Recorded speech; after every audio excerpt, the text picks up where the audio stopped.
साथ हमारी कमजोरी क्या है, हम परेशान हो जाते हैं। संसार में देखो तो परेशान, परमार्थ की तरफ देखो तो हम परेशान हो, ये हमारा आदत स्वभाव बन गया परेशान होना। थोड़ा सा धैर्यवान बनो, गंभीर बनो। कोई इस भारी से भारी विपत्ति में परेशानी स्वीकार करके विपत्ति से थोड़ी निकला जाता। सुलझो, ठीक है विपत्ति आई, समस्या आई, इसका समाधान होगा, ऐसा थोड़ी कि हमें नष्ट कर देगी। अगर अभी हमारी बड़ी हानि हो जाती है, हम कल इससे बड़ा लाभ प्राप्त कर सकते हैं। हमको एकदम बिल्कुल गंभीर रहना है, इतने कमजोर नहीं बन जाना। अब वो गए तो क्या होगा, अब वो वस्तु गई तो क्या, पद गया तो क्या होगा। प्रयास किया था, ये पद मिला था, इससे बड़ा पद प्राप्त करूंगा, मैं इससे बड़ा महान बनूंगा। ठीक है, एक बार गिर गया, गलती हो गई, दंड भोगूंगा, फिर इससे ज्यादा संयम में रहूंगा। बिल्कुल मतलब एकदम फ्रेश दिमाग रखना चाहिए। पर अपने लोग क्या है, जरा सी बात में एकदम पचड़ा कर लेते हैं, एकदम कमजोर हो जाते हैं। ये बिल्कुल ठीक नहीं है। हम जीवन भर की यात्रा की बात कह रहे हैं, भारी से भारी कष्ट में भी मुस्कुराना, तो हमें बल मिला है, हमें भगवान की कृपा का दर्शन हुआ है, हमें उनका दुलार दिखाई दिया है। अगर ऐसे तो भाग जाते, फिर परमार्थ में थोड़ी चलना होता है। आज जो आप सुन करके लाभ लेने की चेष्टा कर रहे हो ना, ये केवल प्रवचन नहीं है, ये जीवन है। अगर ये जिए ना होते ना तो ये इसका प्रभाव नहीं पड़ता, फिर वाणी का प्रभाव नहीं पड़ता। हम इसीलिए कहते हैं, जैसे आप लोग एकदम परेशान हो जाते हैं जब बोलो, क्या हमसे ज्यादा परेशानी होगी?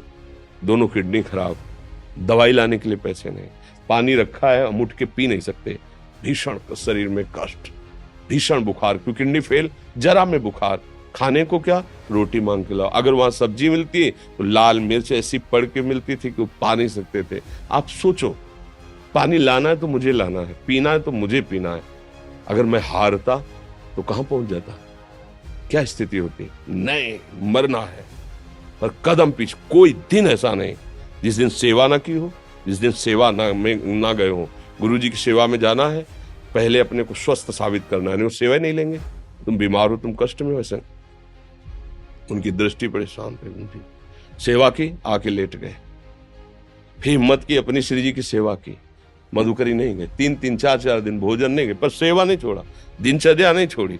और उसका प्रधान कारण संयम, ब्रह्मचर्य, भगवत आश्रय, नाम जप, कभी हारने नहीं दिया। अभी भी थोड़ी देर बाद डायलिसिस शुरू होगा, हारने, आपको हारे हुए नजर आ रहे हैं। शरीर में पीड़ा है, किडनी फेल है, ऐसा थोड़ा हम स्वस्थ बैठे हैं, पीड़ा है, बार बार प्यास लगती है, थोड़ा थोड़ा पानी मिलता है हर, लेकिन हम आनंदित हैं, हम प्रसन्न हैं। हम लड़ाई में हारे नहीं हैं, ना हारेंगे, हम जीत चुके हैं। हम अपने मालिक के भरोसे में अपना सब बात, तो वो ये हम अपनी बड़ाई नहीं बता रहे, हम आपको बता रहे समस्या। सोचो, तुम्हारे पास तो माँ है, भाई है, बहन है, परिवार है, कोई ना कोई तो है ना। मेरा किसी ने कभी जीवन में ध्यान भी नहीं दिया, क्यों?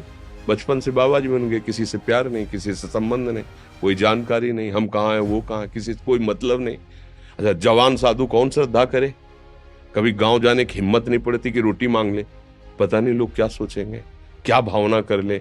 हम दरवाजे पे खड़े हैं, क्या कैसी भाव, तो जो हमारे सामने आकाश वृत्ति से आया यौवन अवस्था में, वही पाया, अन्यथा भूखे रह गए। जब हम हर समय अपने को विवेक के द्वारा सावधान रखे तो हम कभी निराश नहीं हुए, कभी उदास नहीं हुए, कभी ऐसा नहीं लगा कि यार हम दुखी, कभी नहीं लगा। उसी का फल है कि उस सुख का संकेत मिल गया जहां दुख की निशानी भी नहीं है, वही उसी के बच्चे हो। हम सब उसी धातु से बने हुए हैं। हम इतना क्यों परेशान हो जाते हैं? हम ये देखते हैं अपने लोग, थोड़ी बात बिगड़ गई परेशान, नहीं बिगड़ी तो बिगड़ जाने की संभावना में परेशान है। आज सुख है लेकिन कल सुख छिन जाएगा, तो हम आज के सुख में सुखी ना होकर कल के दुख की आने की संभावना में हम भयभीत हो। मतलब क्या हमारी सोच रह गई?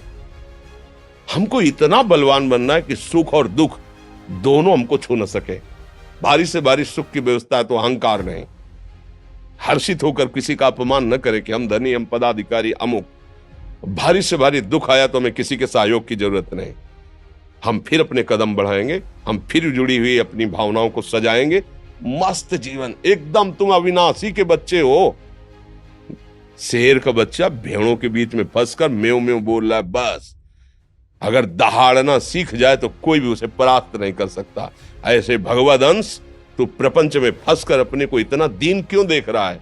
तू ऐसा है, कि भगवान के दिव्यास्त्र में भी ताकत नहीं तेरे को मार सके। तू अविनाशी का अविनाशी बच्चा है। विनाशी भोगों को, विनाशी शरीर को मैं मान के इतना भयभीत, इतना दुख ठीक नहीं। ये सबके लिए, केवल एक के लिए नहीं। आप समझो, आप लोग सोचते हैं हम गृहस्थ होकर भला ऐसी स्थिति कैसे। जनक जी सुखदेव जी के गुरु हैं और राजा हैं, महल है, रानियां हैं, नौकर है, चाकर। क्या सुखदेव जी जिनके शरीर में लंगोटी भी नहीं है, दिगंबर, परमहंस, परमहंस के गुरु हैं जनक जी जो राजा हैं। समझो, आप ऐसा ना सोचे कि हम नौकरी कर रहे हैं, हम संसार में, हम गृहस्थ हैं, हम आध्यात्मिक की ऊंचाई पर नहीं चढ़ सकते। नहीं, आप एक सरकारी नौकरी या आप किसानी या व्यापार करते हुए आप एक अध्यात्म की ऊंचाई में चढ़ सकते हैं। और अध्यात्म ही है जो तुम्हें इस माया के दुख सुख से ऊपर उठा सकता है। दूसरा, चाहे जितनी संपत्ति आ जाए, आप सुखी नहीं हो सकते। सब देख लो, आंख खोल के देख लो। अध्यात्म ही है जो तुम्हें हर कष्ट सहकर मुस्कुराकर जीने का रास्ता बता देगा कि आप आनंदित हो जाओगे। कुछ नहीं बिगड़ा। अध्यात्म है तो कुछ नहीं बिगड़ा, अध्यात्म नहीं है तो कुछ नहीं बना, कुछ हाथ नहीं लगने वाला।